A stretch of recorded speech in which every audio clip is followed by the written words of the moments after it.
프로파일러 하반기 학습 전략 시작하도록 하겠습니다. 보이는 화면은 강남단과 현장 학생들에게 이미 가이드를 제시했던 자료를 가지고 여러분들과 공유를 합니다. 현장 학생들은 지금 문풀의 신 레벨 1 과정을 수강하고 있습니다. 9월 10월에는 레벨 2, 그 이후에는 레벨 3 과정을 진행하게 됩니다. 그리고 현장 학생들은 기출 6개년 도장 깨기 미션을 매일 주중마다 시행하고 있습니다. 현장 학생들이 강한 이유 중에 하나라고 봅니다. 매일마다 학교별 특장점을 살린 풀이 방법을 매일마다 풀면서 체화하는 것, 이게 학생들을 분명히 강하게 만든다 라고 생각을 합니다. 그리고 이들은 수업 끝나고 나면 빈칸 300제 그리고 밑줄 300제 수업을 추가적으로 진행하고 있음을 알려드립니다. 그래서 어떤 대학교들을 몇 월에 진행하는지는 여기다 안내를 해드렸기 때문에 여러분들이 눈으로 한번 보시면 좋을 것 같습니다. 현장 학생들에게 자주 말하는 겁니다. 매일마다 모의고사를 보면서 매일마다 약점을 보완하고 그리고 그것을 강화 훈련을 매일마다 하고 도장 깨기로 매일마다 기출 분석을 하는 라이벌들이 질 것 같습니까? 나는 그 어떤 누구에도 지지 않을 것 같습니다. 뭔 소리냐면 내가 마음속에 이렇게 하면 되겠구나 라고 자신감이 있다라면 그것을 확고부동한 마음 가지고 노력이 동반된다라면 그 어떤 누구도 우리 이길 수 없습니다. 한번 도전해 보길 바랍니다. 계획 대전제부터 알려드립니다. 현장 기준으로는 수면 시간을 6시간으로 일단 대전제를 깔았습니다. 물론 개인차가 있기 때문에 플러스 마이너스 2시간가량 약간의 변동은 있겠죠. 두 번째, 이동시간 90분 일하고 왕복 3시간 일하고 잡고 플러스 마이너스 1시간이 왔다 갔다 할 겁니다. 식사 시간도 마찬가지로 30분 마찬가지로 플러스 마이너스 30분이 왔다 갔다 하겠죠. 이 모든 시간들은 학습이 진행되지 않는다라면 가용한 순공 시간이 얼마 정도 될까 생각을 해보면 이 정도 나올 것 같습니다. 그러면 식사 시간 제외하고 12시간 정도의 시간이 있겠구나. 물론 12시간을 다 공부하라는 이야기가 아닙니다. 이렇게 12시간이 있기 때문에 이 시간을 만약에 인문계가 보낸다라면 어떻게 보내면 되고 자연계가 보낸다라면 어떻게 보내면 될까를 이야기 한번 해보자고. 일단 현장 학생들은 여기 문풀의 신 과정을 수강하고 있습니다. 그럼 인강 학생들도 이제 시작했기 때문에 문풀의 신 이 수업을 같이 수강해주면 좋겠다. 그리고 문과 학생들은 수업이 없는 날에는 프로파일러 플러스라는 수업을 인강으로 결제를 해서 인강으로 문과 상위권을 도전하기 위한 추가적인 문제를 푼다. 이과들은 이때 수학을 하겠죠. 근데 인강생들 만약에 인강이 밀렸다, 밀린 인강은 요때 수강하면 되는 거야. 밀린 인강은 요때 수강하라고. 그러니까 인강 밀린 건 요때 하면 되기 때문에 문풀의 신을 지금 해도 상관없다.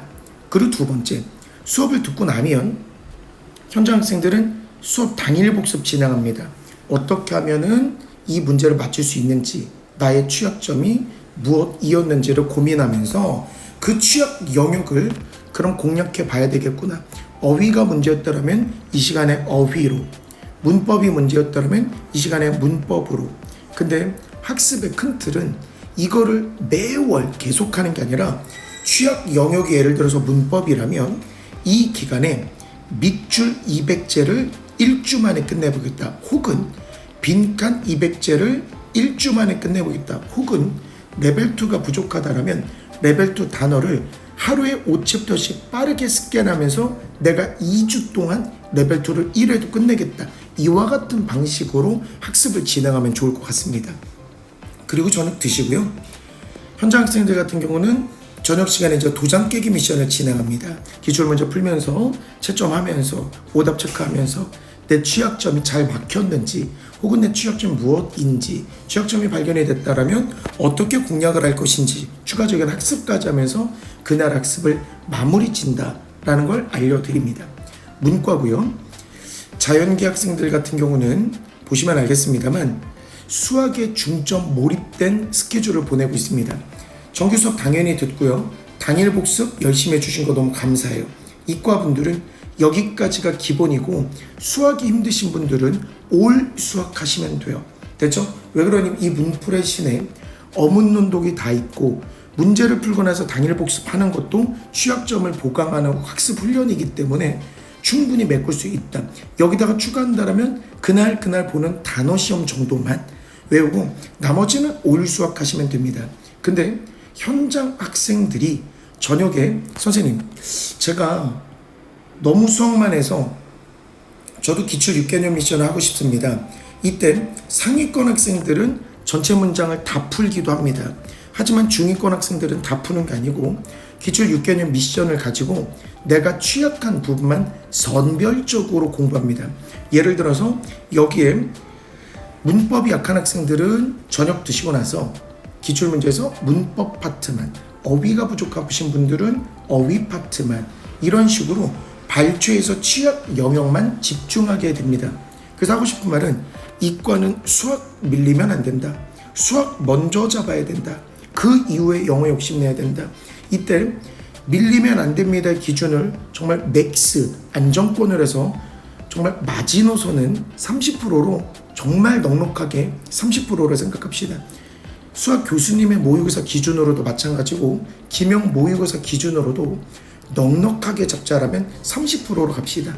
그 이상이 되면 상위권이라고, 그 아래로 되면 중위권이라고 지칭합시다. 그래서 이과들은 계획 세울 때 수학 밀리지 않는 걸 먼저 고민하셨으면 좋겠다라는 말씀을 드리고 싶습니다. 지금 인문계 학생들은 일단은 이렇게 정규로 수업 듣는 것들을 픽스해 두고, 물론 추가적으로 상위권 특별과정이라고 해서 건동호행 특강이라든지 서성원의 특강이라든지 해서 상위권의 발판을 마련하는 학생들이 있다라는 것. 그럼 이제 여러분들은 7월 이후에 이 해당 공백 있는 공간에다가 어떤 학습을 진행할 건지 계획을 세우시면 되고, 자연계 학생들도 마찬가지로 정규 수업을 들었다라면, 그리고 인강을 듣고 있다면 여기 이제 인강을 당연히 들었겠죠. 인강을 들었다라면 나머지 당연히 수학을 진행하는데 어떤 일정으로 어떤 과목을 몇 시간 할 것인지 이거를 픽스해 두고 하루 순공 시간 12시간에 도전해 주셨으면 좋겠다. 되셨죠? 궁금한 사항들은 밑에 Q&A에 남겨주시면 답글을 달아드리도록 할 거고요. 6개월만 바짝 해도 충분히 달라질 수 있음을 고지하면서 이번 영상 마무리 짓도록 하겠습니다.